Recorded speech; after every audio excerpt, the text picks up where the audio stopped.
নমস্কার, welcome back Hama diary channel with another new recipe. আমি এখানে 5 মিনিটে একটা স্ন্যাক্স করে আপনাদের সঙ্গে শেয়ার করছি। আপনারা দেখছেন আমি এখানে অলরেডি একটা পাত্র বসিয়ে দিয়েছি গ্যাসেতে এবং তাতে একটুখানি আমি ঘি দিয়ে দিয়েছি।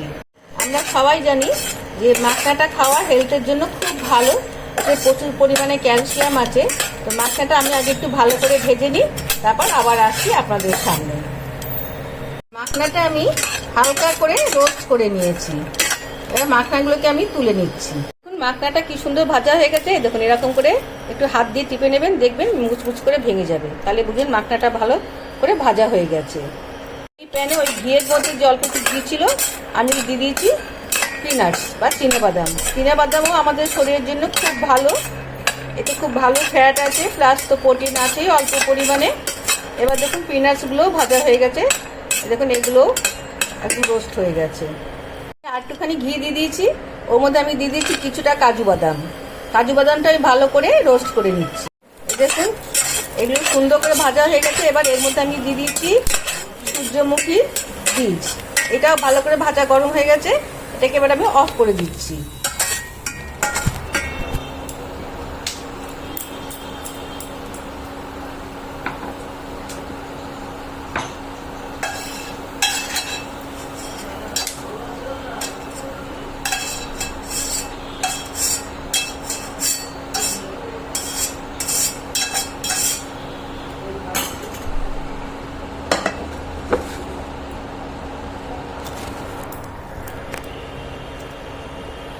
এবার আমি ওই প্যানেতেই আর একটু অল্প করে ঘি দিয়ে দিলাম।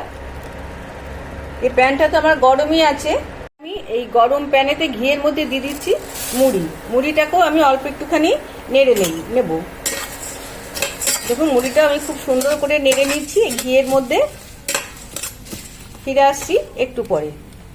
আর আমি এই গরম মুড়ির মধ্যে গ্যাসটা আমি অফ করে দিয়েছি, আগে থেকে ভেজে রাখা পিনাটসটা দিয়ে দিলাম, দিয়ে খুব ভালো করে এটাকে আমি নেড়ে নিচ্ছি। তারপরে কাজু আর সানফ্লাওয়ার সিডসে ভেজে রেখেছিলাম সেটাকেও আমি দিলাম।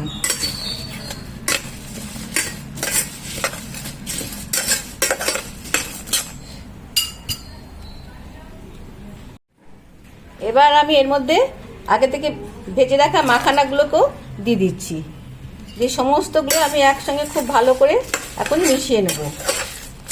আমি কিন্তু আর কোনো রকম গ্যাসের ব্যবহার করছি না, সব সুন্দর করে মিশিয়ে দিলাম। এবার আমি এর মধ্যে দিয়ে দিচ্ছি একটু চাট মশলা, আমি এর মধ্যে দিচ্ছি বিট নুন দিয়ে খুব ভালো করে এবার আমি মিশিয়ে নিচ্ছি মুড়িটাকে।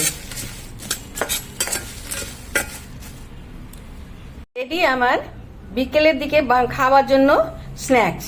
একদম দেখুন খুব চটজলদি 5 মিনিটের মধ্যে এটা ঘরে থাকা ইনগ্রেডিয়েন্টস দিয়ে তৈরি হয়ে গেল। ছোট থেকে বড় সবারই এটা খুবই ভালো লাগবে খেতে।